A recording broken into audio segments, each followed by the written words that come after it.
Out.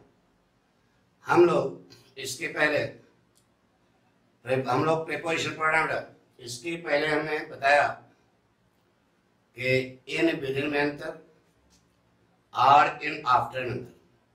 अब आगे देखो। अच्छा बताओ बेटा, मेक एवरेज और को जानते हो? देखो ये लिखा है बिटवीन और एमंग। दो के बीच के लिए क्या लगाते हैं? बिटवीन। और दो से अधिक के बीच के लिए क्या लगाते हैं? एमंग। सबको मालूम है बिटवीन दो के बीच में और एमंग दो से अधिक के बीच में, यह हमको बताया गया। ठीक है, तो बिटवीन दो के बीच में क्यों आता है यह जानना हम रटे। अच्छा बताओ, गण धन ईशः बराबर, हिंदी संस्कृत में बताओ, गण धन ईशः बराबर गणेश, नहीं? संधि हो गई। उसी ढंग से यह बिटवीन क्या है? ये कंपाउंड प्रीपोजिशन है। क्या बेटा? Compound preposition. इसको देखो, बी धन टू धन इन बराबर बिटवीन। बी देखो संधि विच्छेद कर दिया, बी धन टू धन in, B E T W N N O और आई मिलकर के डबल ई बना, तो क्या हो गया? बिटवीन। बी माने होना, टू माने द्वितीय, इन माने बता चुके। किसी भी सर्किल के अंदर कोई चीज होती है उसके लिए क्या लगाते हैं? इन। तो इन जो है किसके लिए है? किसी भी सर्किल, तो दो की सर्किल बनेगी, देखिए दो चीजों के बीच में। बी माने होना, टू माने द्वितीय, इन माने बीच में, इन माने अंदर, दो के बीच में होने को क्या कहते हैं? बिटवीन। अब एमंग कहो तो एमंग का भी संधि विच्छेद न करने देना। एमंग सिंगल वर्ड है, क्या है? सिंगल प्रीपोजिशन, सिंपल प्रीपोजिशन है, तो यह दो से अधिक के बीच में आता है। ठीक है, अब सेंटेंस देखो, लिखते हैं the old man divided his property dash dash his two sons। बोलो क्या बरोबर? the old man divided his property dash dash his two sons। दो पुत्रों के बीच में रह गया था, तो क्या लगाओगे? बिटवीन। क्या बोला जाएगा यहाँ पे? क्योंकि दो के बीच, बी माने होना, टू माने द्वितीय, इन माने अंदर, तो दो के बीच में होने को क्या कहते हैं? तो प्रॉपर्टी की पोजीशन है कि दो पुत्रों के बीच में। इसलिए बिटवीन का प्रयोग यहाँ पर क्या है? सही। जैसे लिखा बेटा, please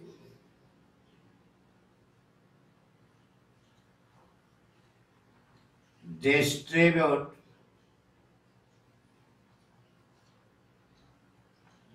these apples dash dash Ravi and me। Ravi and me, तो दो के रवि और मेरे बीच में है, दो के बीच में है, क्या बरोबर? बिटवीन। क्यों भरा जाएगा? समझना। सेम किसके किसके बीच में है? रवि और मेरे बीच में, इसलिए क्या होता है? बी धन टू धन एन बराबर बिटवीन। आ गया होगा समझ? बिटवीन क्लियर हो गया? गुड। आप देखो लिखा द टीचर इम्पार्ट्स माने बांटता है, the teacher imparts knowledge dash dash the students in the class. बोलो बेटा क्या बोलोगे? एक के बहुत सारे विद्यार्थी होंगे कक्षा में, तो the teacher imparts knowledge among the students. दो से अधिक के बीच में क्या होगा? तो क्या बोलोगे? Among the students. एमंग क्यों लगाए? समझ आ गया ना? दो से अधिक के बीच के लिए क्या लगाते हैं? एमंग। जैसे कहा बेटा, the lady distributed the sweets dash dash the freedom fighters। औरत ने स्वतंत्रता के लड़ाकों के बीच में मिठाइयां बांटी। क्या बोलो बेटा? The lady distributed the sweets. बोलो एमंग सही है, बिल्कुल सही कहा बेटा, एमंग भरा जाए। तो बिटवीन कहाँ लगेगा, एमंग कहाँ लगेगा, यह पॉइंट क्लियर हो गया। अभी आपको क्लियर नहीं हुआ, मिटा दें, नोट कर लिया, समझ आ गई ना? देखो बेटा मिटा रहे हैं।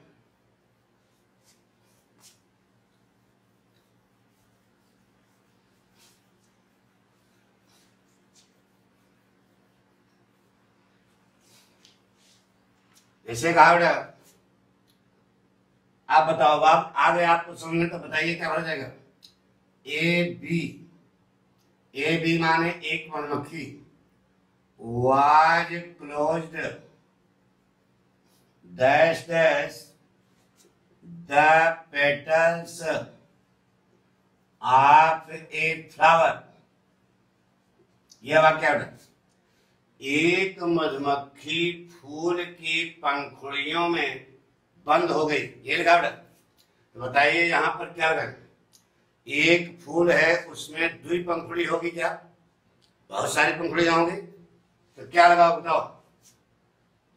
बोलो एमंग। सही कहा, क्योंकि दो से अधिक होंगी।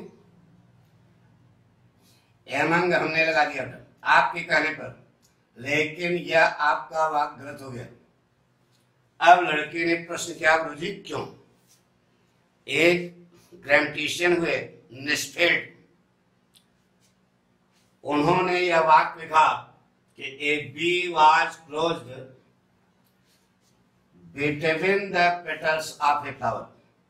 एमंग जो लिखा आपने, यह क्या हो गया? गलत हो गया। यहां क्या होना चाहिए था? बिटवीन।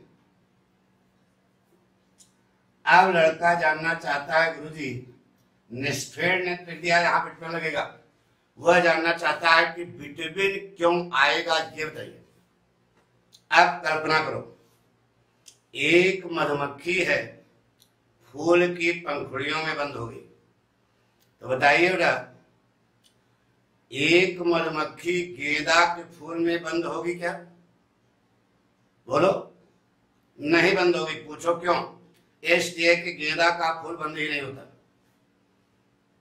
अच्छा बताओ, एक मधुमक्खी है, वह नान के फूल की पंखुड़ियों के बीच बंद हुई, छोटी सी फूल की पंखुड़ियां बंद हो गई, यानी कि नहीं बंद हुई। मतलब क्या हुआ? एक फूल होना चाहिए, वह बड़ा होना चाहिए, और जो खुलता हो और बंद होता हो।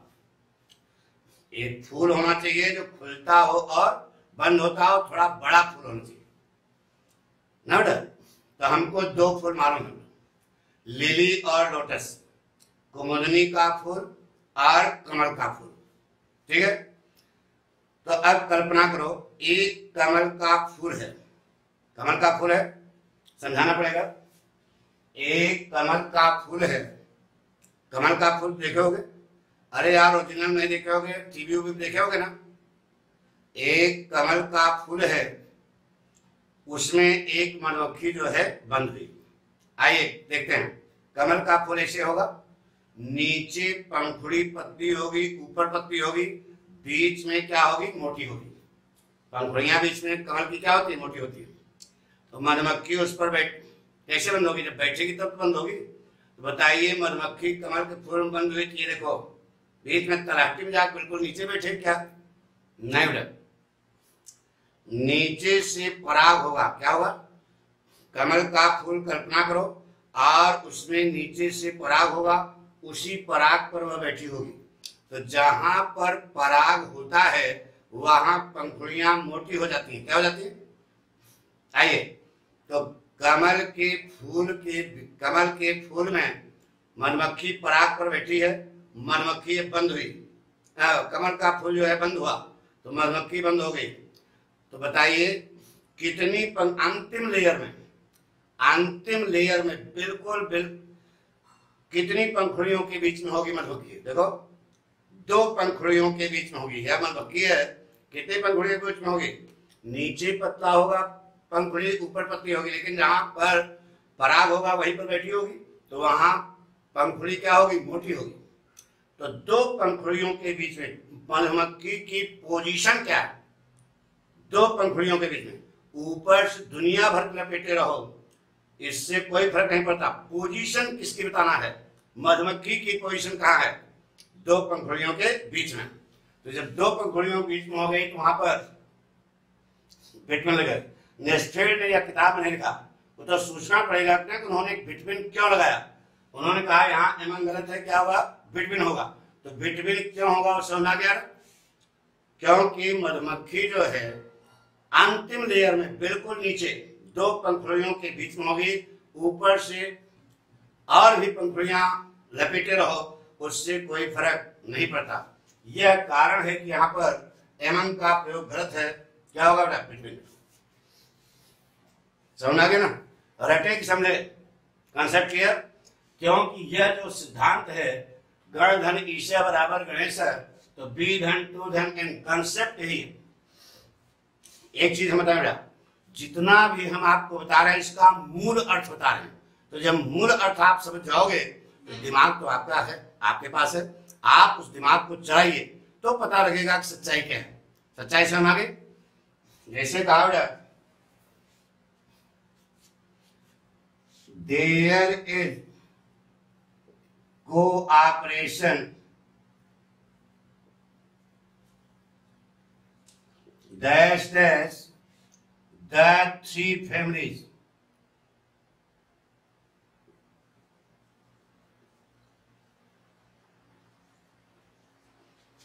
There is cooperation dash dash the 3 families. तो 3 फैमिलीज के लिए आपने यहां पर क्या लगा दिया? 2 से अधिक है तो क्या लगा दिया? एमंग। नहीं बताइए, आपका वाक्य क्या हो गया? गलत हो गया। एमंग इस्तेमाल यहां नहीं होगा तो फिर क्या लगेगा? ये बताइए। यहां पर बिटवीन का इस्तेमाल होगा। अब बिटवीन क्यों लगेगा ये समझाइए।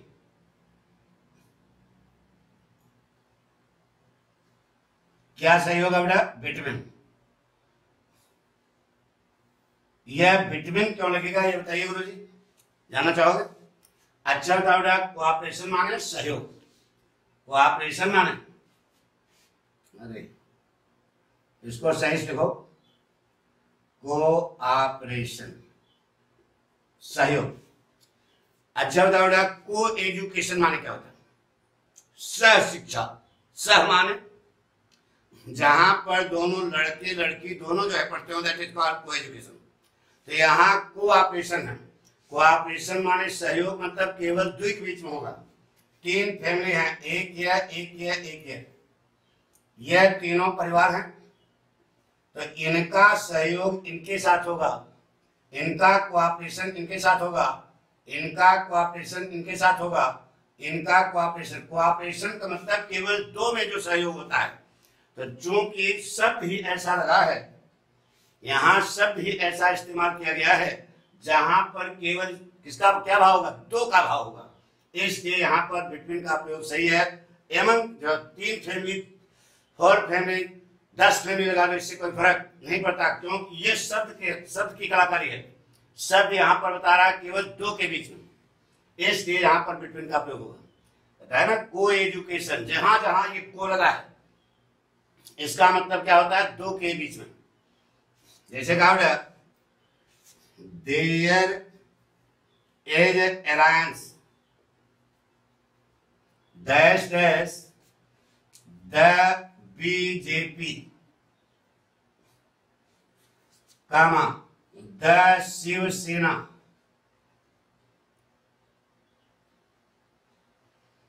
एंड द बजरंग दल।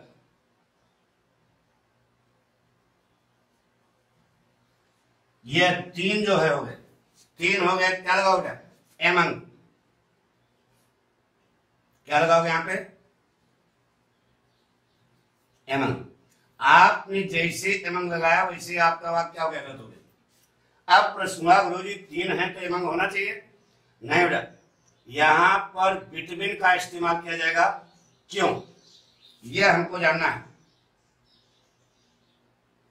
अच्छा बताओ, प्रीपोजिशन माने क्या होता था? प्री धन पोजीशन बराबर प्रीपोजिशन। कोई चीज रटो नहीं, अपने से पहले वाले शब्द की स्थिति को जो बता रहा हो दैट इज कॉल्ड प्रीपोजिशन। तो यह इसकी स्थिति नहीं बताएगा, इसकी स्थिति बताएगा। तो यह बिटवीन अलायंस के लिए है। अब यह जानना है कि अलायंस क्या है। अलायंस माने होता है बेटा गठजोड़। गठजोड़। तो गांठ कितने के बीच में लगती है? पहले बताओ। 2 के बीच में लगती है। गांठ कितने के बीच में लगती है? 2 के बीच में। समझाते हैं। जैसे यह है द बीजेपी और यह है द शिवसेना और यह है द बजरंग दल।